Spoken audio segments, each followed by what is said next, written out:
During operation, Timken tapered roller bearings undergo enormous amounts of stress.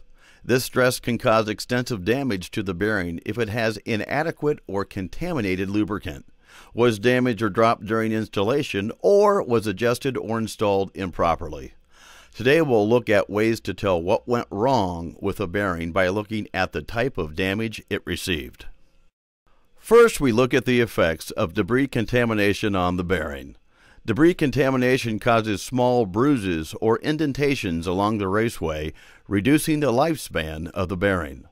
This debris can come from any number of sources, including a leaky seal, contaminated lubricant, other fatigue parts, or the use of a brass tool during installation.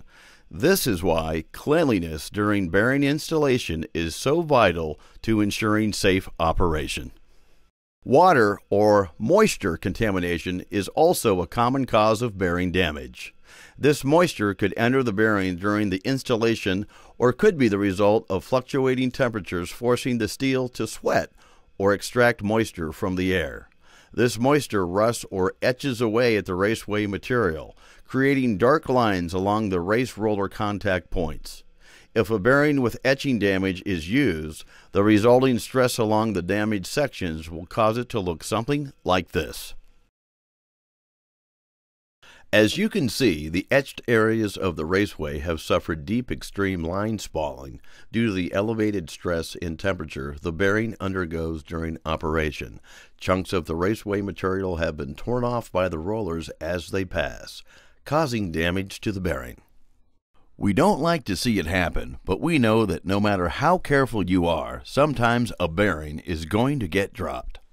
If this happens, it is important to immediately examine the bearing for damage or deformation to the cage component. The damage shown in this picture is an extreme example, and a lot of the time the damage is not so obvious. For closer examination, you can place the cone assembly into the cup, giving you an accurate reference point for spotting potential damage. Anytime you damage the cage, we recommend discarding the bearing in favor of a new one. This picture shows another possible result of cage damage. This damage, however, isn't the result of a dropped bearing.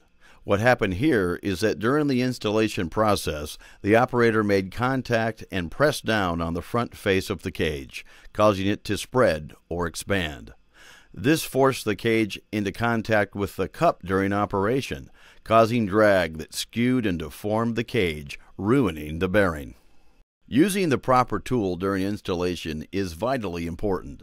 If the tool is made of a harder steel than the bearing components, it can cause deformations in the raceway that will result in spalling under the stress of operation. This is why we recommend the use of a mild steel bar, 1020 to 1040 drift, while handling our bearings. Inadequate lubrication, either from a lack of shortage from lubrication, the use of improper lubrication, or worn-out lubrication can cause heat or welding damage similar to what you see in this picture. The damage will typically show up first along the large rib of the cone and the larger ends of the roller components. This is because the two areas are the only sections of our bearings that undergo sliding contact, which produces high levels of friction and heat when inadequately lubricated. Peeling or micro-spalling is also caused by inadequate lubrication, especially during high loads.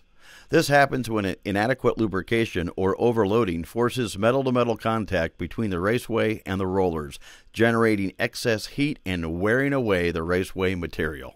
A more extreme case is shown here. Excessive preload during adjustment and/or overloading the vehicle can sometimes cause rapid and deep spalling, as seen in this picture. The enormous stress on the bearing caused by this excessive load heats the bearing to extreme temperatures, softening the material and allowing large chunks of material to be torn from both the raceway and the individual rollers. At the opposite end of the spectrum, leaving excessive end play during adjustment or an improperly seated cup can cause the sort of misalignment damage seen in this picture. Excessive end play beyond our recommended 0.005 inches amount can allow the hub to rock back and forth during operation. disrupting the even distribution force along the rollers that our bearings depend on. This will result in one-sided deep spalling along the raceway or cone. This ends our examination and discussion of the various causes of bearing damage. The common factor among all the examples given has been human error during the adjustment, handling, or lubrication stages of installation. This is because human error is the single most common cause of bearing failure.